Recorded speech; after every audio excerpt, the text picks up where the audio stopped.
നിലപാട് മാറ്റം അത് രാഷ്ട്രീയത്തിൽ നേരിന്റെ പക്ഷത്ത് നിന്നുകൊണ്ടാണെങ്കിൽ സ്വാഗതം ചെയ്യപ്പെടേണ്ടതാണ്. ഇപ്പൊ ഞാൻ ഓർക്കുന്നു, കഴിഞ്ഞ തവണ ഞാൻ തൃത്താലയിൽ മത്സരിക്കുമ്പോ അവിടെ തൃത്താലയിൽ എനിക്ക് എതിരായി പ്രചരണത്തിന് വന്ന ഒരു ദേശീയ യുവ നേതാവ് ഉണ്ടായിരുന്നു. ഈ പട്ടാമ്പിയിൽ അദ്ദേഹം കഴിഞ്ഞ തവണയും വന്നു, അതിന്റെ മുമ്പിലത്തെ തവണയും വന്നു എന്നാണ് ഞാൻ മനസ്സിലാക്കുന്നത്. ആ കനയ്യകുമാർ എന്ന് പറയുന്ന യുവ നേതാവ് ഇന്ന് ഞാൻ നിങ്ങൾക്ക് പരിചയപ്പെടുത്താൻ ആഗ്രഹിക്കുകയാണ്. അഖിലേന്ത്യാ കോൺഗ്രസ് കമ്മിറ്റിയുടെ വർക്കിംഗ് കമ്മിറ്റിയിലെ പ്രത്യേക ക്ഷണിതാവായി ഞങ്ങളുടെ സഹപ്രവർത്തകനാണ്. കനയ്യകുമാറിന് മാറാമെങ്കിൽ അദ്ദേഹത്തിന്റെ സുഹൃത്തുക്കൾക്കൊക്കെ ശരിയായ നിലപാടെടുക്കാൻ ഇനിയും മടിച്ചു നിൽക്കേണ്ട കാര്യമില്ല എന്നാണ് എനിക്ക് വിനയപുരസ്സരം ഓർമ്മപ്പെടുത്താനുള്ളത്. കാരണം ദേശീയ തലത്തിൽ കോൺഗ്രസ് ആണ് ഭാവി. ആ രാഷ്ട്രീയത്തെ തിരിച്ചറിയാൻ സാധിക്കണം. ആ രാഷ്ട്രീയത്തെ വളരെ കൃത്യമായി നേരത്തെ തന്നെ തിരിച്ചറിഞ്ഞിട്ടുള്ള പാർട്ടിയാണ് കമ്മ്യൂണിസ്റ്റ് പാർട്ടി ഓഫ് ഇന്ത്യ. CPM-ന് എല്ലാ കാലത്തും അന്ധമായ കോൺഗ്രസ് വിരോധമാണ്. പക്ഷെ CPI എന്ന് പറയുന്ന പാർട്ടി അത് ദേശീയ തലത്തിലായാലും സംസ്ഥാന തലത്തിലായാലും പ്രാദേശിക തലത്തിലായാലും കുറെ കൂടി മനുഷ്യപ്പറ്റുള്ളവരാണ്.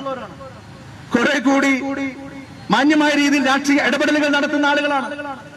ഞാൻ ഓർക്കുകയാണ്, ഞാൻ MLA ആയി തൃത്താലയിൽ വന്ന ആദ്യ അവസരത്തിൽ 2012 ഞാൻ അവിടെ പൈതൃകോത്സവം എന്ന് പറയുന്ന ഒരു വലിയ പരിപാടി സംഘടിപ്പിച്ചിരുന്നു.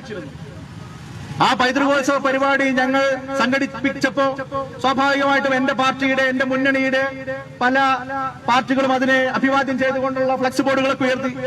പക്ഷെ ഞാൻ ഇന്നും ഓർക്കുന്നത്, അക്കൂട്ടത്തിൽ ഒരു ഫ്ലക്സ് ബോർഡ്, അതിലെ വാചകങ്ങൾ ഇന്നും എന്റെ മനസ്സിൽ, ഹൃദയത്തിൽ സ്പർശിക്കുന്ന തരത്തിൽ ബാക്കിയുണ്ട്. ആ ഫ്ലക്സ് ബോർഡ് അന്ന് അതവിടെ ഉയർത്തിയത് നിങ്ങളുടെ കൂട്ടരായിരുന്നു, കമ്മ്യൂണിസ്റ്റുകാരായിരുന്നു, CPI-യുടെ സുഹൃത്തുക്കളായിരുന്നു. അപ്പോ നല്ലതിനെ നല്ലതെന്ന് പറയാൻ, ഉൾക്കൊള്ളാൻ എല്ലാ കാലത്തും നമ്മൾ തയ്യാറായിട്ടുണ്ട്. അങ്ങനെ നമ്മൾ ഒന്നിച്ചു നിന്നപ്പോഴാണ് ഈ കേരളത്തിൽ ഐതിഹാസികമായ ചില മാറ്റങ്ങൾ ഉണ്ടായിട്ടുള്ളത്. ഇന്നും കേരളത്തിലെ നാളിതുവരെയുള്ള ചരിത്രത്തിലെ ഏറ്റവും മികച്ച സർക്കാർ ഏത് എന്ന് ചോദിച്ചാൽ, ഏറ്റവും മികച്ച ഭരണാധികാരി ആര് എന്ന് ചോദിച്ചാൽ, ഈ കേരളത്തിന് ഒന്നാമതായി പറയാനുള്ള ഉത്തരം സഖാവ് അച്യുതമേനോൻ എന്നാണ്. എന്നെങ്കിൽ ആ അച്യുതമേനോൻ സർക്കാരിനെ യാഥാർത്ഥ്യമാക്കിയത് നമ്മൾ ചേർന്നിട്ടല്ലേ?